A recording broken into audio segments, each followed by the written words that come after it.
राजस्थान में कांग्रेस बीजेपी नेताओं के लिए सिरदर्द बने नरेश मीणा। नरेश मीणा के आमरण अनशन से कांग्रेस बीजेपी नेताओं की उड़ी नींद। जयपुर शहर के शहीद स्मारक से आमरण अनशन का ऐलान करने वाले नरेश मीणा राजस्थान में एक नई क्रांति लेकर आ रहे हैं। झालावाड़ के स्कूल हादसे में मरने वाले मासूम बच्चों को न्याय दिलाने के लिए नरेश मीणा ने अन्न का त्याग कर दिया है। कुछ दिन पहले ही नरेश मीणा को पुलिस धरना स्थल से उठाकर SMS हॉस्पिटल ले जाती है। वहां पर नरेश मीणा ने एक बार तो अन्न के साथ जल का भी त्याग कर दिया था। हालांकि पूर्व मंत्री प्रताप सिंह खाचरियावास ने SMS हॉस्पिटल जाकर नरेश मीणा को जल का त्याग करने से रोका था। राजस्थान सरकार द्वारा स्कूल हादसे में मरने वाले बच्चों के परिवार को मुआवजे में बकरियां देने से नरेश मीणा बहुत नाराज थे। नरेश मीणा का मानना था कि सरकार आदिवासियों को बकरियां देकर यह साबित कर रही है कि आदिवासी सिर्फ बकरियां ही चराए। सबसे दिलचस्प बात यह है कि जब नरेश मीणा ने शहीद स्मारक से आमरण अनशन का ऐलान किया तो बकरियां भी उनके साथ थी।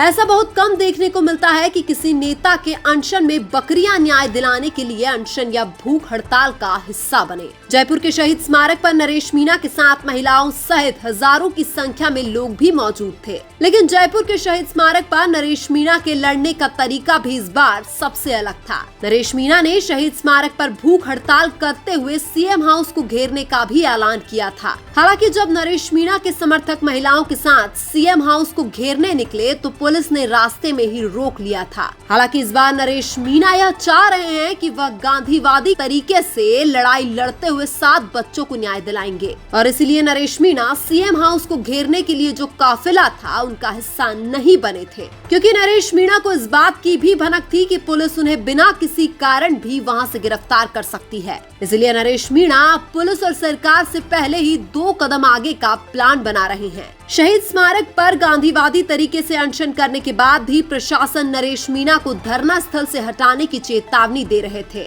लेकिन जब नरेश मीणा ने प्रशासन की बात नहीं मानी तो प्रशासन जबरदस्ती नरेश मीणा को उठाकर अस्पताल ले जाते हैं। अभी यहाँ पर दिलचस्प कहानी यह है कि नरेश मीणा के इस अनशन से न केवल बीजेपी बल्कि कांग्रेस के नेता भी नाराज हैं, क्योंकि जो काम पूरी कांग्रेस पार्टी को करना चाहिए था वो काम अकेले नरेश मीणा कर रहे हैं। अब यहाँ पर सवाल कांग्रेस पार्टी पर भी उठाया जाएगा कि आपने नरेश मीणा का साथ क्यों नहीं दिया। हालांकि प्रताप सिंह खाचरियावास जैसे कई नेता पहले भी नरेश मीणा के साथ थे और आज भी नरेश मीणा के साथ है। इसके अलावा राजेंद्र सिंह गूढ़ा तो समरावता थप्पड़ कांड के बाद से ही नरेश मीणा के साथ कंधे से कंधा मिलाकर खड़े हैं। नरेश मीणा की टीम भी बहुत ही मजबूत है और जब नरेश मीणा अस्पताल में है तब भी धरना स्थल पर उनकी टीम मोर्चा संभाल रही है। नरेश मीणा की मांग है कि स्कूल हादसे में मरने वाले मासूम बच्चों के परिवार को कम से कम 50 लाख का मुआवजा दे, लेकिन सरकार मुआवजे में बकरियां देकर आदिवासियों के प्रति घटिया मानसिकता का परिचय दे रही है।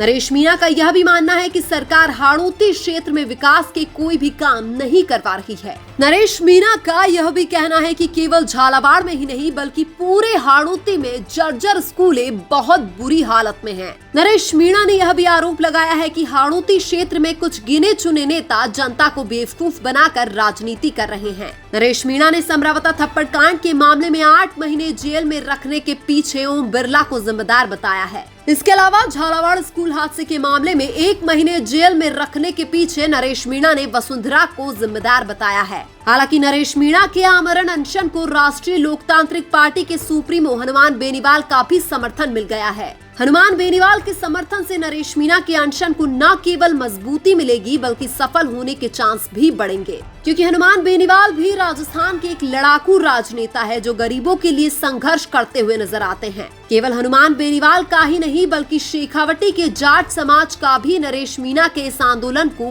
पूरा समर्थन मिल गया है। इसके अलावा आजाद समाज पार्टी के चंद्रशेखर आजाद का भी नरेश मीणा को समर्थन मिल चुका है। लेकिन दिलचस्प बात यह है कि कांग्रेस के जिन नेताओं को नरेश मीणा के अनशन में आना चाहिए था वो नेता अभी भी गायब है। हालांकि वर्तमान में नरेश मीणा के साथ उमड़ रहा जनसैलाब कई नेताओं की नींद उड़ा रहा है। अगर ऐसा ही चलता रहा तो नरेश मीणा का नाम केवल राजस्थान के ही नहीं बल्कि देश के बड़े नेताओं में शामिल हो जाएगा। अगर हालात ऐसे ही रहे तो नरेश मीणा राजस्थान में तीसरे मोर्चे का भी ऐलान कर सकते हैं। नरेश मीणा का मानना है कि तीसरे मोर्चे में हनुमान बेनीवाल, रविंद्र सिंह भाटी और राजकुमार रोड जैसे नेताओं को एक साथ आना चाहिए हालांकि नरेश मीणा अब कांग्रेस और भाजपा दोनों से खफा चल रहे हैं, जिसका नुकसान दोनों पार्टियों को 2028 में होगा। नरेश मीणा अब तीसरा मोर्चा बनाते हैं तो सबसे ज्यादा मुश्किल कांग्रेस पार्टी की बढ़ेगी, जो 2028 में सरकार बनाने का सपना देख रही है। हालांकि अभी कांग्रेस पार्टी को विपक्ष में रहते हुए नरेश मीणा के इस आमरण अनशन का समर्थन करना चाहिए। लेकिन आपको क्या लगता है, कांग्रेस पार्टी को नरेश मीणा के आमरण अनशन का समर्थन करना चाहिए या नहीं? कमेंट करके जरूर बताइए।